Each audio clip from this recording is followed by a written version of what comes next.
제가 군대에 있을 때요. 참 제가 갔던 뭐 군대 얘기 남자들이 하는 거, 축구 얘기하는 거 별로 안 좋아한다고 하는데 군대 제가 갔던 데는 그냥 일반 보병 부대였어요. 근데 이제 그 부대에서 군대 제대하기 몇 달 전에 에, 야외 훈련을 이제 나가게 됐습니다. 그래서 제 군 생활 이제 마지막 이제 훈련을 이제 나가게 됐는데 이제 좀 행군을 많이 하는 부대였어요. 행군을. 그래서 뭐 이제 훈련 한번 하면 제가 있었던 부대가 홍천인데 홍천 위에가 춘천입니다.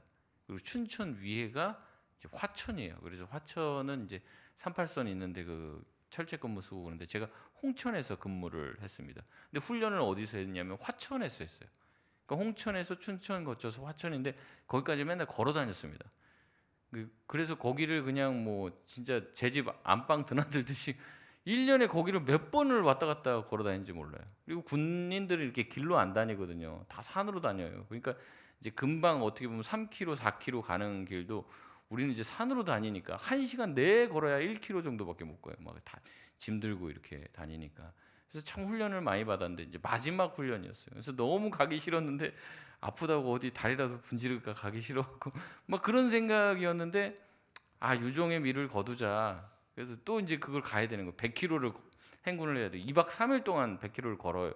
계속해서 이제 잠도 안 자고 막 그거를 1시간 걷고 좀 10분 쉬었다가 1시간 걷고 10분 쉬었다가 이렇게 하는데 이제 많이 걷는 이 행군을 해보면 아는데 이게 사람이 탈진을 합니다. 이게 땀이 막 비 오듯이 나는데 땀 흐르는지도 몰라. 이거 하다 보면 처음에는 땀이 난다 생각하는데 그러니까 이제 몸에서 수분이 자꾸 빠져나가니까 물을 먹잖아요. 근데 물을 먹으면 땀이 더 많이 나요. 수분을 섭취를 하면.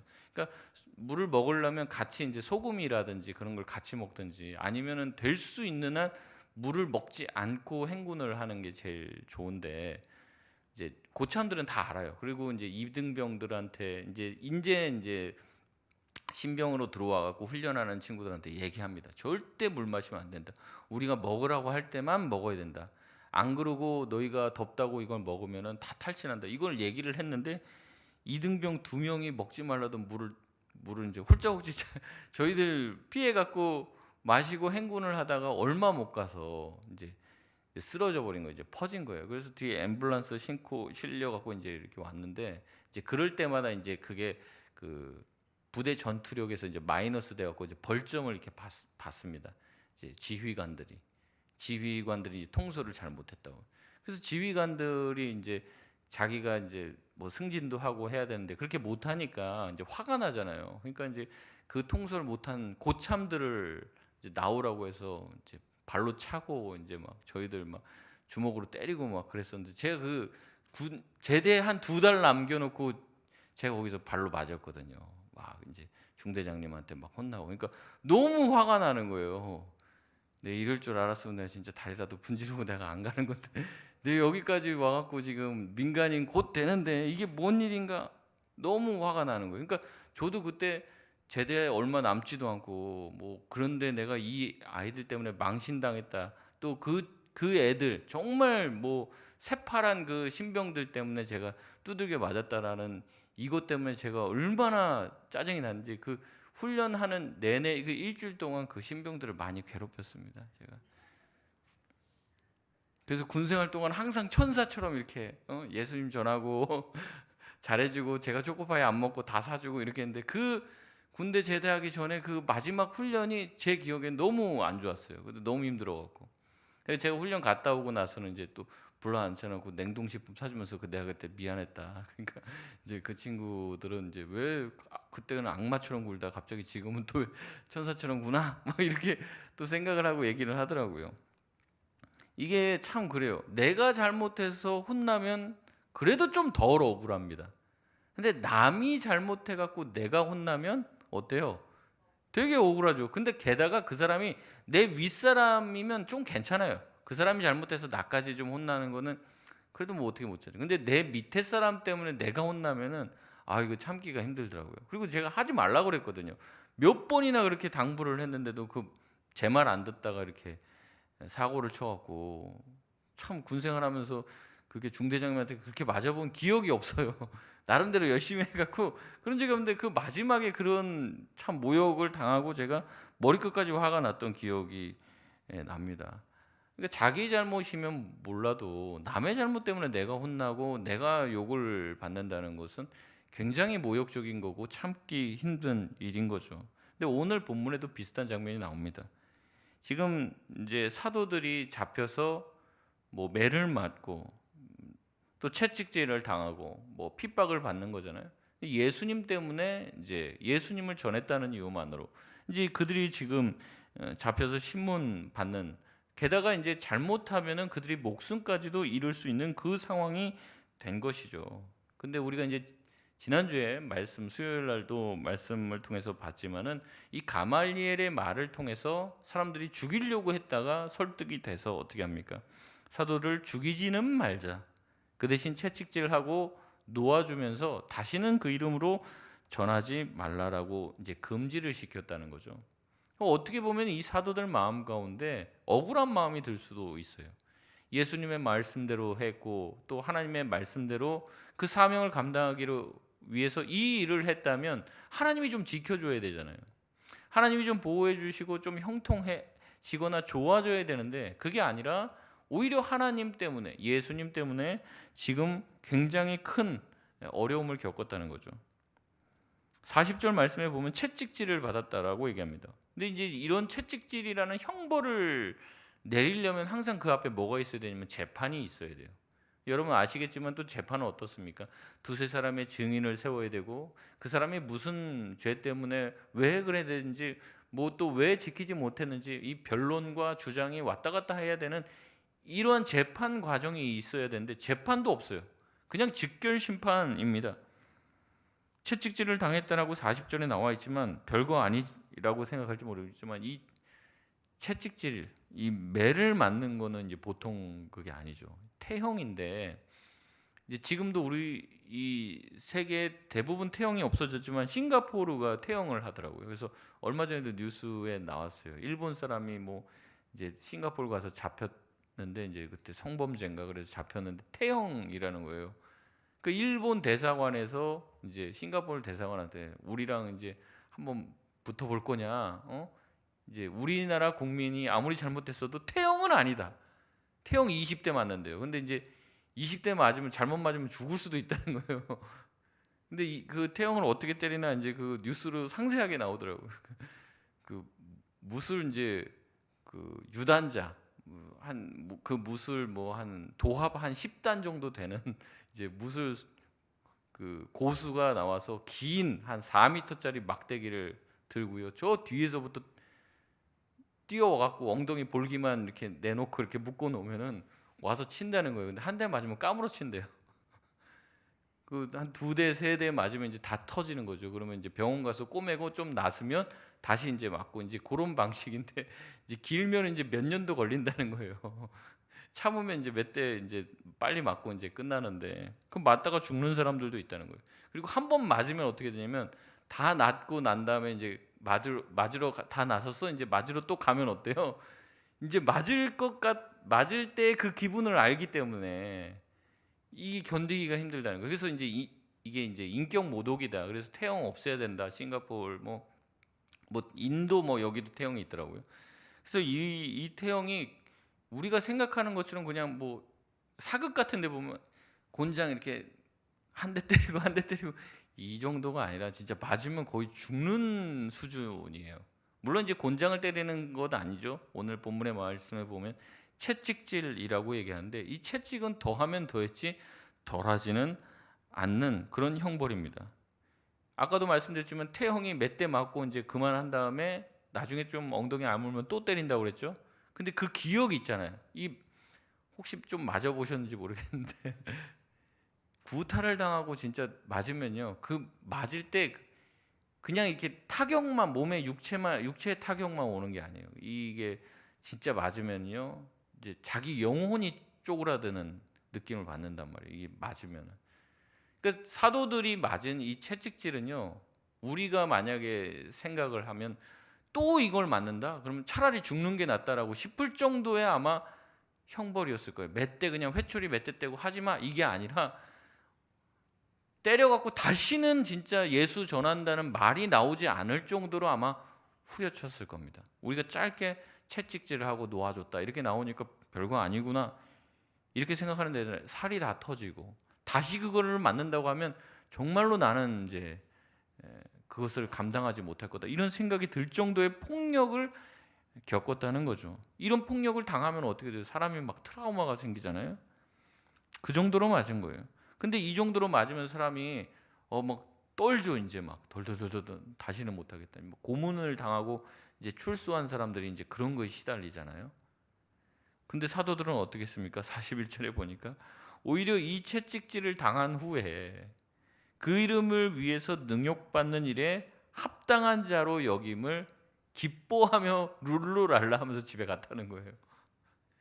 그러니까 참 이게 성령 충만함을 받고 주님의 사명을 감당하는 사람의 어떤 모습은 우리의 상상을 뛰어넘는 그런 모습을 가지고 있지. 뭐 우리가 열심히 믿으면 이 정도 신앙생활하고 뭐 좀 열심히 신앙생활하고 뭐 그 정도가 아니에요. 이게 완전히 우리의 어떤 상상을 초월하는 경지에 도달한 상황이라는 거죠. 어떻게 맞고 나서 노래가 나옵니까? 두들겨 맞고 온몸이 다 터지고 나서 뭐라고 해요? 온몸에 지금 채찍 자국이 나고 온몸에 뭐 피들이 막 이 옷에 막 낭자한 그 상태에서 얘기하는 거예요. 야, 내가 예수 이름으로 이렇게 모욕을 받고 채찍질을 당해서 너무 감사하다. 할렐루야. 노래 부르면서 나오는 거예요. 여러분 어떻게 그렇게 할 수 있었냐 하는 거죠. 그러나 이 일은 또 놀라운 일도 아닙니다. 왜냐하면 예수님께서 이미 제자들에게 너희가 나를 따르면 이렇게 될 것이라고 이야기했던 내용입니다. 마태복음 5장 11절에서 12절 말씀 보면은 이렇게 얘기합니다. 나로 말미암아 너희를 욕하고 박해하고 거짓으로 너를 거슬러 모든 악한 말을 할 때에는 너희에게 복이 있나니. 12절 같이 읽겠습니다. 기뻐하고 즐거워하라. 하늘에서 너희의 상이 큼이라. 너희 전에 있던 선지자들도 이같이 박해하였느니라. 아멘. 예수님께서 뭐라고 얘기합니까? 너희를 핍박하고 박해하고 때리고 너희를 거슬러 악한 말을 할 때 오히려 복이 있다. 기뻐해라. 왜 그렇습니까? 하늘에 너희의 상이 크기 때문에 그렇다. 이미 너희 앞에서 있던 선지자들도 그 길을 걸었다. 예수님이 그렇게 말씀하고 계신다는 거죠. 여러분 사도들은요 예수님이 살아생전에 이 말씀 하셨을 때는 그들이 직접적인 핍박과 고난을 당한 적이 없죠. 그러니까 그런가 보다 그랬을 거예요. 뭐 그런가 보다 뭐 그랬지 남의 일처럼 생각했을지도 모릅니다. 예수님께서 기적을 일으키고 많은 사람들의 병을 고쳐주고 귀신을 내어줬을 때 예수님은 인기인이었어요. 제자들은 뭐예요? 그 인기인 옆에 있는 측근들이었어요. 예수님의 인기를 함께 누리는 사람들이었다고요. 핍박과 고난 없습니다. 그런 거. 조금 힘들었겠죠. 뭐 예수님이 뭐 돈이 있습니까? 뭐가 있습니까? 그러니까 좀 불편한 것들은 있었을 거예요. 그러나 핍박과 고난과는 먼 삶을 살았습니다. 근데 막상 핍박과 고난이 찾아오니까 어떻게 합니까? 예수님이 잡혀서 죽으려고 하니까 어떻게 해요? 다 도망가 버리잖아요. 예수님이 결국 십자가에 못 박히게 되는 상황에 되자 그들은 자기 목숨을 부지하기 위해서 도망갑니다. 결국 제자들은 예수의 이름으로 모욕받는 자, 박해받는 자, 그래서 더 복이 있다 일컬음을 받는 그들의 상이 하늘에서 큼이다라는 그런 말씀을 들었지만은 그 길에 도달하지 못해요. 그들이 얻은 타이틀은 이것이 아니었습니다. 무엇이었습니까? 도망친 제자. 예수님보다 지 목숨 더 아까워서 도망친 제자, 배신자. 이것이 그들이 얻은 타이틀이었죠. 그러나 그들이 성령 충만함을 받고는 달라지게 된 거죠. 이제 제자들은 예수님의 이름으로 인해서 모욕받고 박해받는 것을 오히려 기뻐하는 자가 되었습니다. 저와 여러분은 어떻습니까? 어떤 타이틀을 갖고 있습니까? 예수님을 위해서 모욕받는 것을 기뻐하는 자리에 있습니까? 주님을 위해서 뭔가 내가 드리고 주님을 위해서 사는 것 그게 막 희생이 아니라 너무나도 기쁘고 즐겁고 이렇게 내가 섬길 수 있어서 감사하다 이런 마음입니까? 아니면 또 내가 해야 되나? 또 내가 고생해야 되나? 여러분, 우리는 그렇게 생각하면서 그 일을 하고 있냐는 거죠. 나는 예수를 믿고 있는데 어떤 타이틀을 가지고 있냐는 거예요. 성령 충만함 받기 전에 제자들처럼 대접받기 좋아하고 칭송받기 좋아하고 박해받기는 싫어서 도망 다니고 결정적인 상황에서 예수님을 헌신짝처럼 버리는 그런 사람들이냐 말이죠. 예수님을 따라 살면 이런 일이 있을 것이라는 것은 이미 예수님께서 말씀하신 내용입니다. 마가복음 13장 9절에서 예수님은 다시 한번 이렇게 얘기합니다. 같이 읽겠습니다. 13장 9절인데 제가 읽어드리겠습니다. 너희는 스스로 조심하라. 사람들이 너희를 공회에 넘겨주겠고 너희를 회당에서 매질하겠으며 나로 말미암아 너희가 권력자들과 임금들 앞에 서리니 이는 그들에게 증거가 되려 함이라 라고 말하고 있습니다.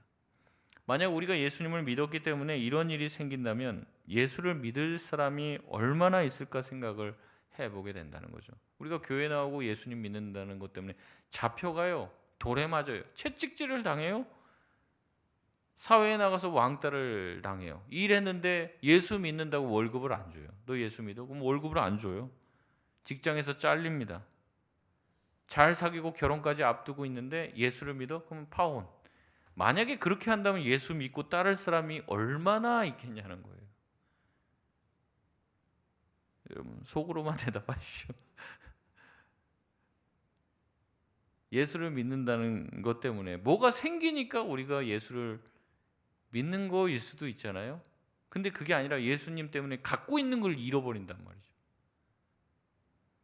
그러면 과연 예수님 따르겠습니까? 근데 예수님은 얘기하는 거예요. 나를 따르면 이런 일이 반드시 생길 것이다. 너희를 공회에 넘겨주는 사람이 생길 것이다. 너희를 회당에서 매질하는 사람이 생길 것이다. 예수님을 따르는 제자들에게 반드시 나타나는 증거는 예수님 때문에 당하는 손해입니다. 그리고 예수님 때문에 당하는 모욕이 있는 거죠. 여러분, 왜 우리가 나가서 전도하는 게 참 쉽지 않습니까? 그 거절감 때문에 그러거든요. 전도를 하면 그 사람이 예 이렇게 하면 되는데 이제 뭐 그 사람들이 이제 싸납게 굴거나 아니면은 막 이제 거절하는 그런 것들을 했을 때 그게 싫은 거죠, 사실은. 창피하고.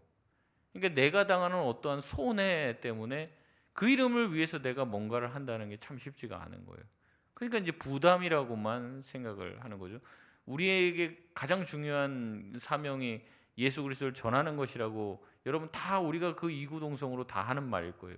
예수님은 우리에게 주신 마지막 사명이 뭐냐? 땅 끝까지 이르러 주의 복음의 말씀을 전하는 것이다라고 얘기를 하는 건데도 이제 좀 있으면 우리도 이제 새생명 축제 해갖고 우리 영혼들 적어내고 우리가 기도하자 이제 그 11월 달에 할 건데 하면 또 그런 사람 분명히 나옵니다. 또 해 이거 또 해 그 말이 나온단 말이에요. 예수님 때문에 뭔가 복음을 전하고 뭔가 예수님 때문에 일을 하자고 하면 내가 헌신해야 되는 그것 때문에 그걸 싫어한단 말이에요. 그렇다면 거꾸로입니다. 예수님을 정말 따른다고 얘기할 수 있냐는 거예요. 특별히 41절에 그 이름을 위해라고 얘기하는데요. 여러분 성경이시면 교회 성경에다 하지 마시고 여러분 성경이시면 거기다 밑줄을 그어 보세요. 우리가 이게 이제 원어로 안 보면 잘 몰라요. 그 이름 이렇게 얘기 나옵니다. 그 이름을 위해라고 말을 합니다. 이게 영어 성경으로 보면요. The name이라고 이렇게 쓰여 있어요. 제자들은 예수님의 이름을 뭐라고 했냐면 그 이름이라고 얘기합니다. 이 정관사 앞에 더 영어에 더가 붙으면요. 그라는 게 나오면요. 사실은 그라고 번역하면 안 돼요. 유일한이라고 번역하는 게 더 의미적으로는 와닿을 수 있습니다. 그러니까 41절에 사도들은 그 유일한 이름을 위하여 능력받는 일에 합당한 자로 여기심을 기뻐했다. 예수 그리스도시죠. 그러나 28절에 대제사장들은요. 예수님의 이름을 가리켜서 뭐라고 얘기하냐면요. 우리 사도행전 5장 28절 말씀 한번 띄워주시겠습니까? 같이 한번 읽겠습니다. 시작. 이르되 우리가 이 이름으로 사람을 가르치지 말라고 엄금하였으되 너희가 너희 가르침을 예루살렘에 가득하게 하니 이 사람의 피를 우리에게로 돌리고자 함이로다. 아멘. 여기 한번 밑줄 그어 보십시오. 이 이름, 이렇게 이 이름. 그러니까 제자들은요 예수 그리스도의 이름을 그 이름이라고 불러요. 근데 제사장들은 뭐라고 얘기한다고요? 이 이름이라고 얘기해요. 이게 좀 달라요. 헬라어 원문에도 다르게 나옵니다. 이게 무슨 차이입니까? 그 이름과 이 이름. 우리말에서는 큰 의미가 없어요. 뭐 그 이름이나 이 이름이나 그게 그거죠. 그러나 영어에서는 또 헬라어에서는 앞에 이 정관사 더를 쓰냐 안 쓰냐가 굉장히 큰 의미의 차이가 있습니다. 그 이름이라고 했을 때는 바로 예수 그리스도 그 이름 우리를 구원할 유일하고도 완전한 딱 하나밖에 없는 그 이름을 얘기합니다. 그러나 이 이름이라고 얘기하면요 예수라고 하는 그 이름이요 그 당시에 굉장히 흔한 이름이었어요. 이제 조슈아라고 하기도 하고 예수아라고 하는 이름이 그 당시에 뭐 이렇게 흔한 뭐 이름이었단 말이죠. 그렇기 때문에 그 이름이라고 얘기하는 것과 이 이름이라고 얘기하는 것은 전혀 다른 의미가 되는 거예요. 그러니까 예수라는 그 이름으로, 그러니까 예수라는 이 이름으로 전하지 마. 그 사람들은 그렇게 생각한 거예요. 예수 이름 전하지 마. 근데 사도들은 뭐라 하냐면 그 이름, 예수 그리스도 생명의 근원 되시고 사단의 권세에서 우리를 해방시키신 유일한 존재이신 예수 그리스도 그 이름을 위해서는 능욕받는 것을 기쁘게 여겼다. 이렇게 얘기하고 있는 거예요. 제자들은 단순히 자신의 스승의 이름 때문에 모욕받는 것이 아니었습니다. 자기가 그동안 따랐던 사랑하는 사람, 존경한 사람의 이름 때문에 모욕당한 것을 기뻐한 게 아니라 이 세상의 만왕의 왕이신 유일한 구원자가 되신 하나님의 아들 예수 그리스도를 위해 모욕받는 자로 칭해진다는 것이 세상 그 무엇보다도 값진 복이라는 것을 알고 있었다라는 거죠. 베드로전서 4장 14절에서 16절은 이렇게 말합니다. 너희가 그리스도의 이름으로 치욕을 당하면 복 있는 자로다. 영광의 영 곧 하나님의 영이 너희 위에 계심이라. 너희 중에 누구든지 살인이나 도둑질이나 악행이나 남의 일을 간섭하는 자로 고난을 받지 말려니와. 16절 같이 읽겠습니다. 만일 그리스도인으로 고난을 받으면 부끄러워하지 말고 도리어 그 이름으로 하나님께 영광을 돌리라. 아멘. 여러분 예수 그리스도를 믿는 그리스도인으로 고난 받으면 부끄러워하지 말고 오히려 그것이 우리에게 너무나도 큰 영광이 된다는 거예요. 여러분 예수 그리스도의 이름으로 치욕을 받으면 복이 있는 줄 믿습니다. 왜냐하면 우리가 예수님의 이름 때문에 모욕을 받고 핍박을 받고 그것 때문에 욕을 먹는다면 그건 영광스러운 일이에요. 그 이름은 위대하신 이름이고 마지막 날에 이 세상의 주관자여 왕으로 이 땅에 오실 그분을 내가 지금 대신하여 그분을 주장하고 그분을 자랑하고 있는 것이기 때문입니다. 구약에 보면은 이러한 내용이 나와요. 무슨 내용이냐? 다윗의 얘기인데요. 다윗이 이제 자기 아들 압살롬이 있습니다. 근데 이 압살롬이 반역을 일으키죠. 그래서 아버지를 죽이고 자기가 왕이 되려고 합니다. 대세는 압살롬이었어요. 완전히 나라가 다 통째로 넘어갔습니다. 다윗의 군대는요 소수였어요. 뭐 한번 붙어볼 만한 그런 상황이 아니라 전부 다 넘어갔어요. 다윗은 정말로 소수였고 이제 대부분의 사람들은 대세를 따르기로 결정해서 이제 측근들조차도 다 하나둘씩 떠나가는 그런 상황이었다는 거죠. 다윗은 곧 죽고 압살롬이 이스라엘 전체의 왕이 될 것 같은 분위기였어요. 여러분 이런 분위기 속에서 다윗을 지지하는 게 쉬울까요? 어려울까요? 어려워요. 분위기가 다 넘어갔다니까. 한 8대2 정도 되는 상황이에요. 붙으면 죽는 거죠. 이 상황에서 다윗을 돕는 것보다 차라리 모른 척하는 게 낫습니다. 근데 거기에 보면 바르실레라고 하는 사람이 등장합니다. 이 바르실레라는 사람은 다윗을 도왔습니다. 많은 물품을 지원해주고 다윗이 쓸 수 있도록 하고 다윗에게 식량을 제공해 줬습니다. 물론 그때 당시 다윗이 정당한 왕이었지만 다윗을 돕는 것은 나중에 압살롬에 의해서 자기가 죽임을 당할 수 있는 것을 염두에 두고 돕는 거예요. 각오를 하고 돕는 거예요. 그래서 주변에서도 바르실레를 말립니다. 그냥 모른 척하지. 왜 다윗을 뒀냐? 가만히 있지. 가만히 있다가 완전히 이제 한쪽으로 추가 기울면 어때요? 그때 가서 해도 늦지 않잖아요. 아, 나 몰랐다. 안 도와줘도 되잖아요. 그러나 바르실레는 도왔습니다. 다윗이 승리하고 하나님께서 다윗을 승리케 하실 줄 믿었습니다. 그래서 어떻게 하면 다윗을 적극적으로 도와요. 결국 다윗이 반란군을 제압하고 이기게 됩니다. 그렇게 돌아올 때 다윗은 예루살렘 성에 들어와 갖고 제일 먼저 바르실레를 기억합니다. 그리고 바르실레를 초청하여 예루살렘으로 와서 거기서 살라고 얘기해요. 여러분, 바르실레가 그때 다윗을 도왔던 건 어떻게 보면 도우면서도 자기도 어떻게 보면 두려웠을지도 몰라요. 근데 어떻게 합니까? 나중에 왕이 귀환하니까 어떻게 되는 거예요? 그때 왕을 위해서 변론하고 왕을 도왔던 모든 것들이 자기에게 몇 배의 복으로 그에게 돌아오게 된 것이죠. 여러분, 예수님도 그것 아닙니까? 세상의 왕으로 오셨지만 예수님께서는 이제 다시 하늘로 승천하시고 너희가 본 그대로 내가 다시 오겠다고 분명히 약속하셨습니다. 그러면 우리가 누구 편을 들어야 될까요? 예수님 편을 들어야죠. 예수님 편에 서 있어야 되죠. 지금은 예수님은 오시지 않았기 때문에 다른 세상의 다른 왕들이 득세하고 그 사람들이 가지고 있는 힘과 권력이 전부인 것 같지만 예수님이 귀환하시면, 왕이 귀환하시게 되면, 진짜 왕이 오시게 되면 알게 되는 거예요. 예수님 편을 들었는지, 예수님 편에 서 있었는지 아닌지, 예수님 편에 서서 모욕을 받고 핍박을 받은 그 강도가 더 높으면 높을수록 예수님은 더 우리의 공로를 치하하실 것입니다. 그렇기 때문에 하늘의 상이 더 크다라고 예수님은 말하고 있는 것이에요. 여러분, 우리가 예수님의 재림을 믿고 예수님께서 이 땅에 오셔서 심판하실 것이라면 그것을 우리가 정말로 믿는다면 그 길을 가야 할 줄 믿습니다. 여러분, 그럼에도 불구하고 우리가 왜 유일한 구원이요 소망이 되시는 예수 그리스도 그분을 위해서 핍박과 고난당하는 것을 우리가 잘 감당하지 못할까요?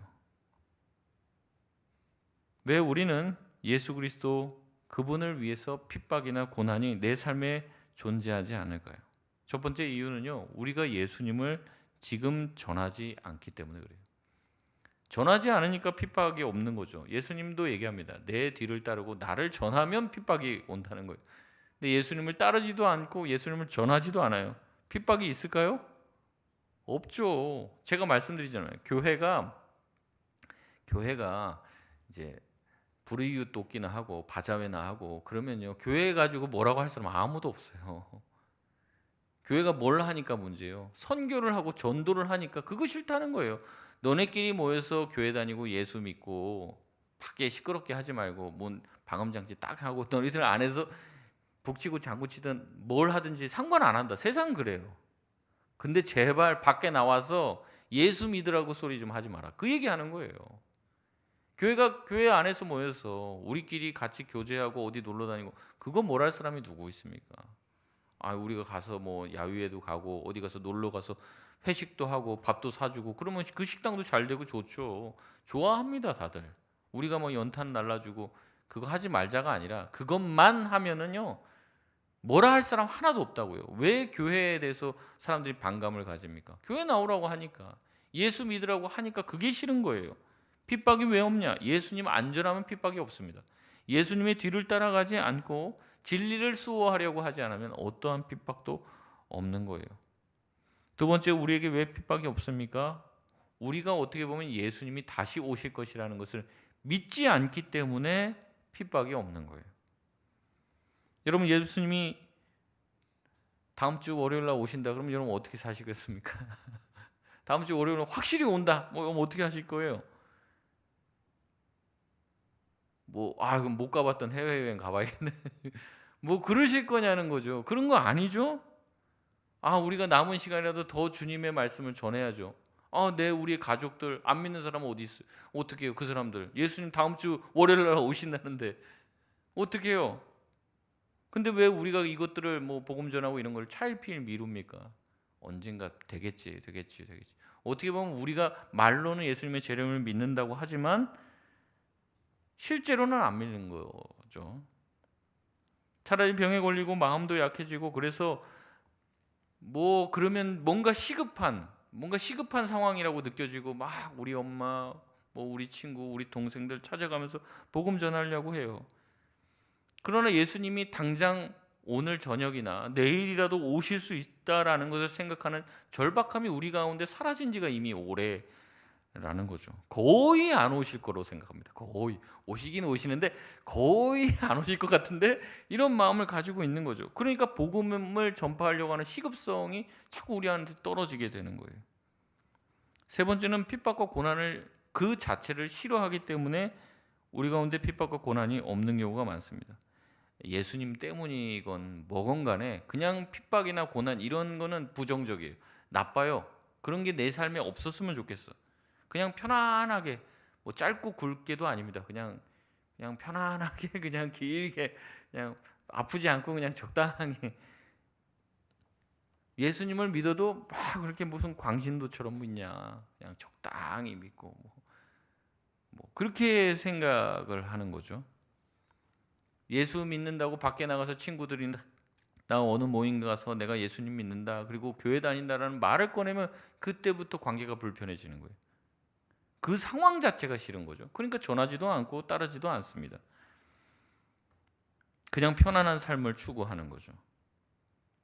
주님께도 그 기도합니다. 그냥 나 교회 잘 나올 테니까 나한테 자꾸 이래라 저래라 하지 말고 나 교회 잘 나오고 봉사 열심히 하고 헌금 잘하고 그냥 내 나름대로 내 신앙생활을 잘할 테니까 주님 나에게 더 이상은 말하지 마세요.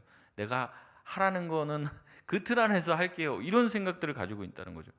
근데 사실은요, 예수님께서도 이 사도 바울의 입술을 통해서 우리 가운데 분명히 말하고 있습니다. 우리가 복을 구한다면 그 복과 함께 모두 함께 따라온다는 거예요.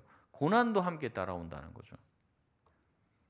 로마서 8장 17절 말씀 우리 같이 한번 읽도록 하겠습니다. 시작.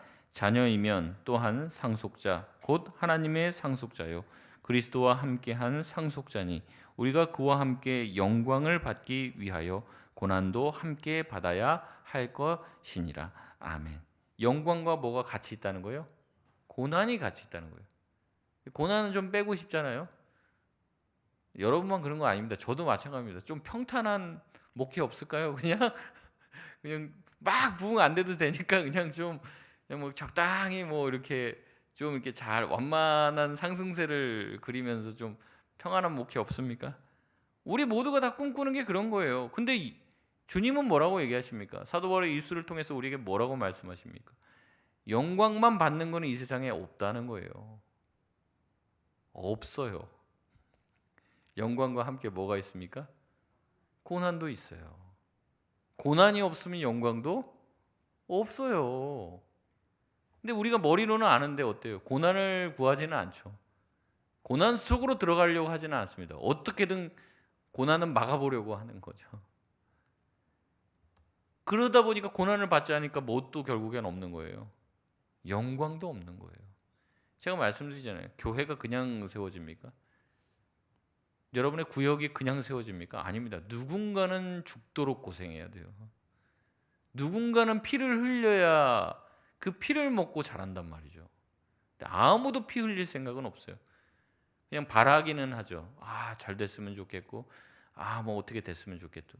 그냥 되는 거는 없어요. 그냥 되는 거. 사도들은 예수 그리스도 그 이름을 위하여 고난 받는 것을 기뻐했습니다. 왜냐하면 예수님 때문에 당한 고난의 길이 바로 영광의 길임을 알고 있었기 때문에 그런 거죠.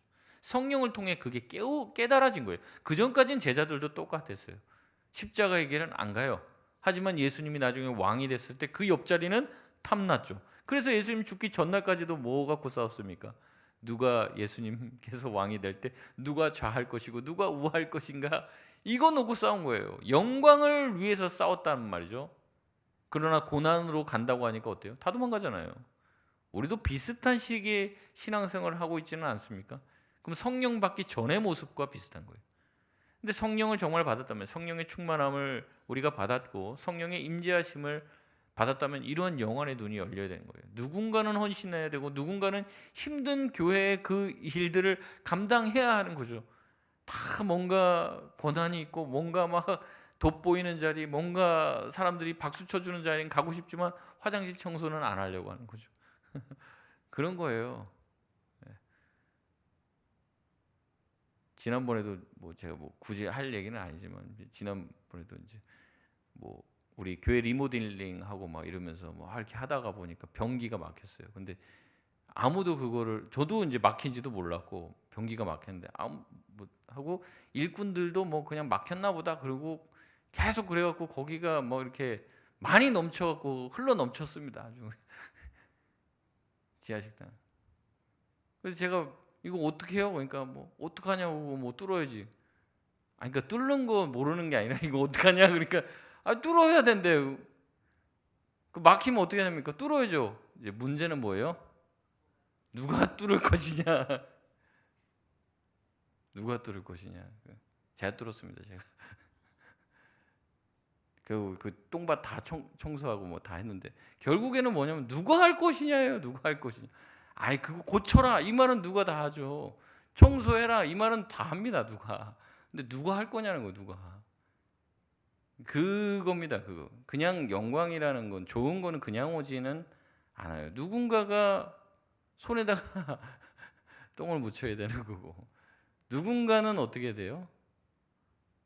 예, 누군가는 희생해야 되고 피를 흘리고 땀을 흘리지 않으면 안 되는 거예요. 제가 보니까는 제가 담임 목사 되기 전까지 잘 모르는데 담임 목사 되니까 다 그런 거예요. 다 감사하죠. 예. 지난 월요일 날도 우리가 뭐 이렇게 노회 이렇게 전도에 모여서 막 했지만 다 보면 그래요. 제가 말은 안 하지만 다 그런 빈틈이라는 게 있거든요. 다 아무리 열심히 준비해도 빈틈이라는 거 있어요. 근데 보면은 빈틈을 열심히 외우시는 분들이 있습니다. 그러니까 돌아가는 거죠. 다 돌아. 근데 다들 박수 받는 자리는 있고 싶죠. 박수 받는. 근데 그 수고하는 자리에 참 간다는 게 쉽지 않아요. 빚도 안 나고 아무도 알아주지 않는 것 같단 말이죠. 그러니까 교회도 보면은 불편한 것들이 종종 생겨요. 우리 이제 이번에도 뭐 우장로님이랑 우리 저 이우주 집사님이랑 문도 고치시고 여기 뭐 사람들 넘어질까봐 이제 뭐 턱에 거기 이렇게 또 보강제도 이렇게 해주시고 해주셨는데 보면은 사람들이 다 말은 해요. 이거 자꾸 넘어가니까 이거 좀 뭐 해야겠네 여러 사람이 얘기해요. 근데 그걸 하는 사람은 결국에는 하는 사람이 해요. 이제 그렇다는 거죠. 영광의 일들은요 그냥 되는 게 아니라는 거예요. 사도들도 그전에는 그랬습니다. 영광의 자리에만 있고 싶었죠. 그러나 이제는 예수 그리스도의 이름을 전하며 욕을 받고 회초리를 맞고 채찍을 맞는 자리에 서는 것을 기뻐하는 사람이 됐어요. 이게 희는 거예요. 저랑은 좀 급이 다른 것 같습니다. 이런 사람들은. 저는 이제 하면서도 내가 이런 거 청소해야 되나 이런 생각을 하면서 저는 하거든요. 저는 아직 수준이 좀 낮는데 어떤 분들은 그런 험한 일을 하면서도 기쁨으로 해요. 그럼 이제 수준이 되게 높은 거죠. 사도들은 여러 번의 금지 명령과 태형에도 복음을 전합니다. 근데 어떻게 복음을 전하냐면 집에 있거나 성전에 있거나 예수가 그리스도라고 가르쳤다. 집에 있거나 성전에 있거나 예수를 그리스도라 가르쳤다는 말은 자기가 있는 자리 어디에나 있었다는 거예요. 사도들이 어디에 있었겠습니까? 집 아니면 성전 둘밖에 없었어요. 그러니까 거기 있든지 여기 있든지 그렇게 하는 거예요. 예수가 그리스도가 되신다. 예수가 메시아가 되신다. 이것을 아무리 금지 명령을 하고 다시 너희가 또 하면 회초리를 때리고 고문을 하겠다고 위협을 해도 그들은 굽히지 않았습니다. 우리 또한 마찬가지죠. 예수 그리스도를 위하고 주님을 섬기고 주님을 높인다면 우리가 어떻게 해야겠습니까? 주님을 믿고 우리도 험한 길, 십자가의 길, 또한 낮은 자리에 내려가야 한다는 거죠. 우리 마음 가운데 다시 한번 그것을 믿으실 수 있길 바랍니다. 예수 그리스도 그 이름이 유일한 구원자가 되신다면 예수님을 위해서 예수님 때문에 교회와 또한 우리 가정과 우리가 있는 공동체 가운데 복음을 전하고 복음을 전했으니까 복음의 내용대로 사는 거죠. 복음의 내용대로 우리가 믿었기 때문에 그렇게 사는 것입니다. 그것을 통해서 하나님께서 구원받는 자를 날마다 더하게 해주신 그 기적이 사도행전에 이 사도들의 헌신과 이 사도들의 낮아짐을 통해서 일어나게 된 것이죠. 말씀을 마치겠습니다. 사도들은 예수 그리스도의 이름을 전하다 예수님처럼 맞습니다. 예수님처럼 고난을 당했습니다. 그리고 자세히 기록이 되어 있지는 않지만 결국엔 예수님처럼 다 순교해요.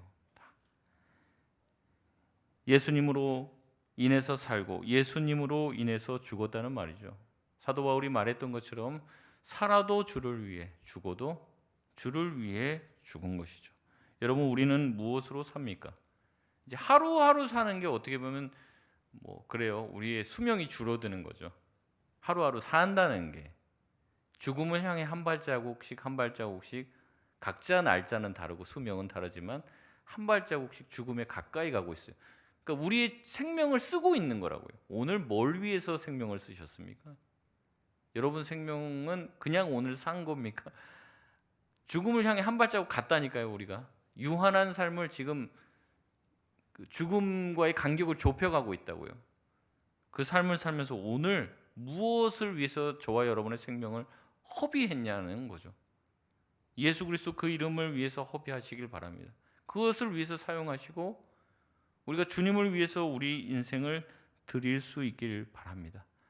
예수 그리스도 그 이름을 위해서 사신다면 주님께서 오실 때 우리를 칭찬하시고 우리에게 하늘의 위대한 상급을 허락하여 주실 줄 믿습니다. 그 복을 다 누리는 예수 그리스도로 살고 예수 그리스도로 죽는 우리 송파동교회 모든 성도들 되시길 바랍니다. 우리 찬송